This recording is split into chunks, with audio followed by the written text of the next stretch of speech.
नमस्कार, महातवरी न्यूज में स्वागत है आपका। मैं हूं आपके साथ सोनम। मंजिल उन्हीं को मिलती है जिनके सपनों में जान होती है। सोचने से कुछ नहीं होता, हौसलों से उड़ान होती है। किसी शायर द्वारा कही गई ये लाइन शहडोल के ब्योहारी के रहने वाले रमेश गुप्ता पर एकदम सटीक बैठती है।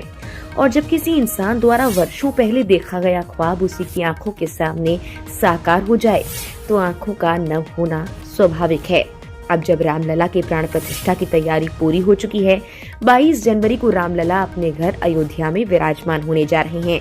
इस घड़ी का इंतजार शहडोल के ब्योहारी कस्बे में रहने वाले एक कार सेवक को बीते 31 वर्षों से है।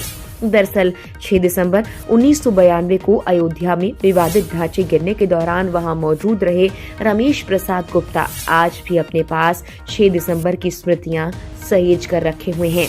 उनमें कार सेवक का परिचय पत्र, अखबार की एक प्रति जिसमें रमेश गुप्ता की तस्वीर छपी थी, इसके अलावा 10,000 नकद और 5 क्विंटल चावल जमा कराने की रसीद उनके पास है। ये सब दिखाते हुए वो कई बार भावुक भी हो गए। रमेश गुप्ता पहली बार कार सेवा के लिए 1990 में अयोध्या के लिए निकले। उन्हें चित्रकूट के रास्ते यूपी में प्रवेश करने के लिए कहा गया था।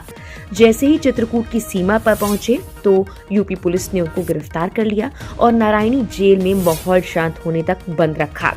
रमेश प्रसाद बताते हैं कि वो 1 दिसंबर 1992 को अयोध्या पहुंच गए। रोज शाम को कार सेवापुरम में नेताओं का भाषण होता था। मंच पर लाल कृष्ण आडवाणी, उमा भारती, दीदी माँ रितंबरा सहित कई नेता और संत मौजूद रहते थे। रमेश गुप्ता ने बताया कि कार सेवक अपने हाथों से ढांचा गिराने लगे। कुछ कार सेवक तंबू से गैती फावड़ा भी ले आए और रात 11 बजे तक ढांचा गिरा दिया गया। इसके बाद उन्होंने एक चबूतरे का निर्माण किया और रामलला को विराजित कर दिया। महज 34 वर्ष की आयु में राम मंदिर निर्माण के लिए कार सेवक रहकर कई बार वो संघर्षों से जूझते रहे और अब उनका सपना पूरा होने जा रहा है। रमेश प्रसाद कहते हैं, उन्होंने कभी सोचा नहीं था कि इस जीवन में वो राम मंदिर का निर्माण देख पाएंगे। पुरानी यादों को लेकर उनकी आंखें आज भी भर आती हैं।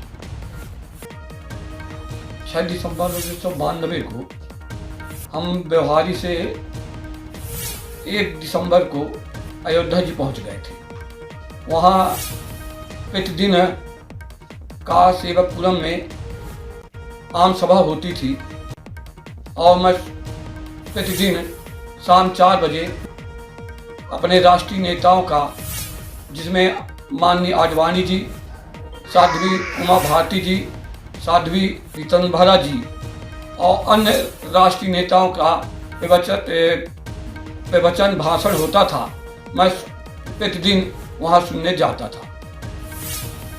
मुझे 5 दिसंबर सन 1992 को सभी कार सेवकों को, लाखों कार सेवकों को यह कह दिया गया आडवाणी जी, माननीय आडवाणी जी द्वारा कि सभी कोई कार सेवक सरजू मैया से एक मुट्ठी रेत लाकर और विवादित ढांचा, कलंक के ढांचा के पास संकेतिक कार सेवा करनी है।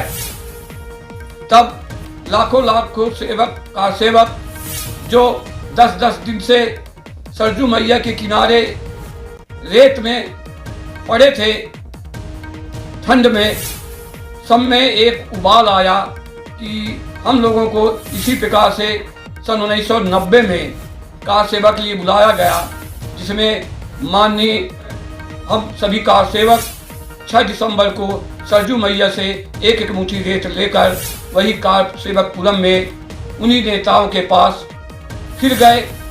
उन लोगों का भाषण चलता रहा, जिसमें उमा जी भाषण देती रही और जय श्री राम का नारा लगता रहा और 6 बजे तक हम सभी कार सेवक को कुछ नहीं बोला गया और बाद में कहा गया कि आप लोग सभी कोई यह जो सरजू मैया का रेत है इसे विवादित ढांचा के पास छोड़ आइए। सब कार सेवक विवादित ढांचा की तरफ उमड़ पड़े और वहाँ भारी इंतजाम, तार की बाढ़ लगी थी ढांचे के चारों तरफ। सभी कार सेवक, लाखों कार सेवक उस ढांचे, उस बाढ़ को डुला करके, हिला करके उस तार बाड़ा को गिराया और विवादित ढांचे के ऊपर चढ़ गए, जिसमें हमारे दोस्त स्वयंसेवक प्रथम में चढ़े और जो गुम्मच बना था उसे वही निहत्थे हमारे कार सेवक अपने हाथ से खरोच खरोच कर उस विवादित ढांचे को और जो गुम्मच बना था उसे गिरा दिया गया। इसके